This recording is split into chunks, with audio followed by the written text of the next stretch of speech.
of September 1924.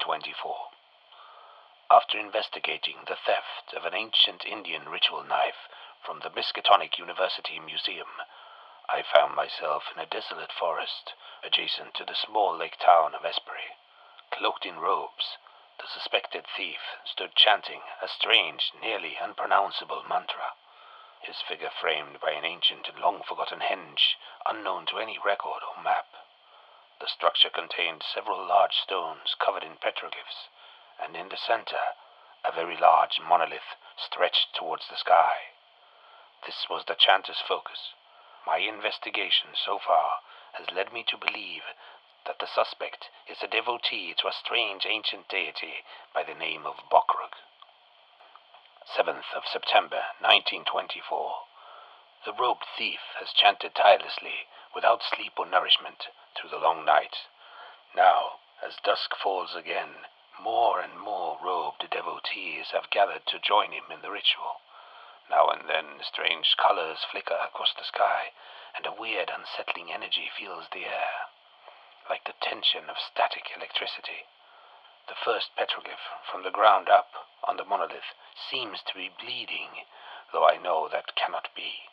The cultist must have smeared blood upon it. My mind is playing tricks on me. I fear that something far stranger than I first suspected is now in motion. 8th of September, 1924.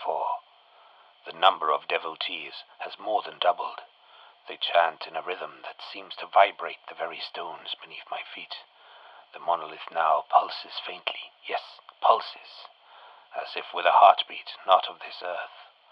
Now a second glyph is bleeding, and the rest of the petroglyphs shimmer faintly at night, as though reacting to the chanting, and I swear I heard a sound, not from the gathering, but from within the monolith, a low, echoing resonance, almost like breathing. I should have left already, yesterday, but I feel compelled to stay. An unhealthy obsession with this place has taken hold of me. 9th of September, 1924. Something is inside the monolith. I am sure of it now. The air is charged with tension, and even my bones feel heavy. Last night I dreamt of a great underwater city, and an enormous nightmarish water lizard rising from the depths, with eyes like submerged suns. The chanting now carries a deeper resonance, as if being echoed or answered by something vast and submerged in what I, against all reason, somehow feel is another reality. This morning, a third petroglyph began to bleed. 10th of September, 1924. The forest around the henge has begun to die. Trees twist inward, as if recoiling from the sight. Birds no longer sing. Insects no longer crawl. Last night, a deep bellowing came from the monolith, long and coarse, like the birth cry of some ancient impossible thing. I did not sleep. The sound has not stopped, only diminished to a near constant rumble, like thunder just beneath the soil. I believe the monolith is no longer stone. Now a fourth glyph bleeds. 11th of September, 1924. The monolith has grown faintly translucent at its apex, like a window fogged with breath. The petroglyphs shift when I blink.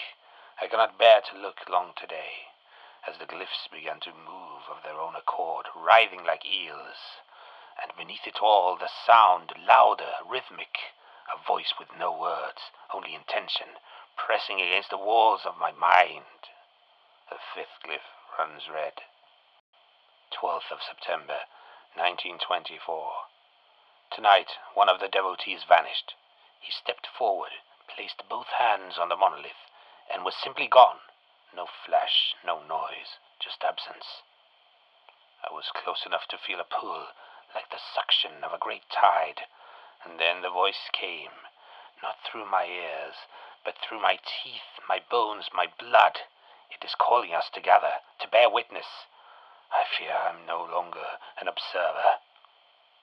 A sixth glyph now weeps red. 16th of September, 1924. The 10th glyph bleeds freely. The monolith has opened.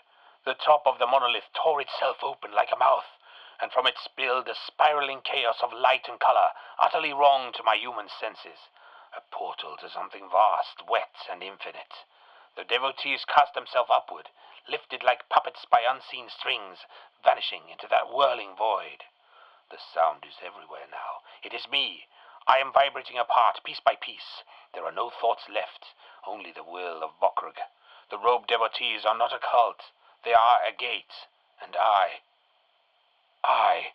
was always the key.